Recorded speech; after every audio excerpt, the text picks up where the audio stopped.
அனைவருக்கும் வணக்கம். வாழ்க வளமுடன். நான் உங்கள் பாலசுப்ரமணி. நம்ம இன்னைக்கு பார்க்குற தலைப்பு என்ன அப்படின்னு பார்த்தோம்னா, எந்த நாளில் அரிசி வாங்கினா அது சிறப்பாக இருக்கும் அப்படிங்கிறத பற்றி பார்ப்போம். நீங்கள் வீட்டுக்கு அரிசி வாங்குறீங்க அப்படின்னா நினச்ச நாளில் போய் வாங்கிக்கூடாது. நல்ல நாள் பார்க்கணும். நல்ல நாள் பார்த்து அந்த நாள் போய் அரிசி வாங்கிட்டு வரணும்.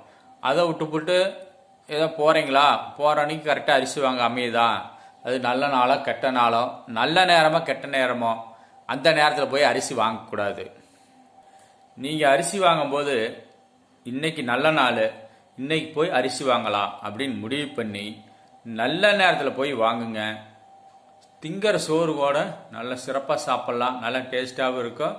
அந்த சோறு திங்கிறதுக்கு ஒரு புரோஜனமாக இருக்கும். அதாவது கெட்ட நேரத்தில் வாங்கினீங்கன்னா ஆக்கணும் சோறு திங்க முடியாமல் கூட போகலாம்.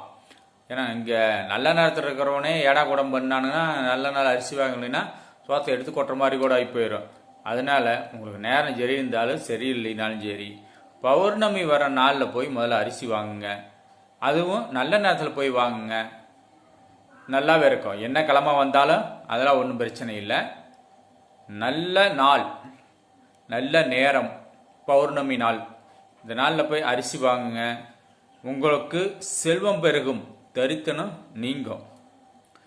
தொடர்ந்து இதை நீங்கள் செஞ்சுக்கிட்டே இருந்தீங்கன்னா உங்களுடைய வாழ்க்கை சிறப்பாக இருக்கும், மகிழ்ச்சியாக இருக்கும், மகிழ்ச்சியாக வாழலாம். இதை ஒன்றை செஞ்சாவே போதுமா அப்படின்னு கேட்டிங்கன்னா, வாழ்க்கையில் ஒவ்வொன்றும் நம்ம பார்த்து பார்த்து செஞ்சால் தான் முன்னேற முடியும், நமக்கு செல்வம் வரும். ஒன்றை செஞ்சுட்டு மீதியெல்லாம் ஏடா கூடமாக செஞ்சீங்கன்னாவெல்லாம் அந்த அளவுக்கு வர முடியாது. நீங்கள் பௌர்ணமி வர நாளில் நல்ல நேரம் பார்த்து அரிசி வாங்குங்க. அது உங்களுக்கு மிகப்பெரிய செல்வத்தை உண்டாக்கும். வாழ்க வளமுடன். நன்றி, வணக்கம்.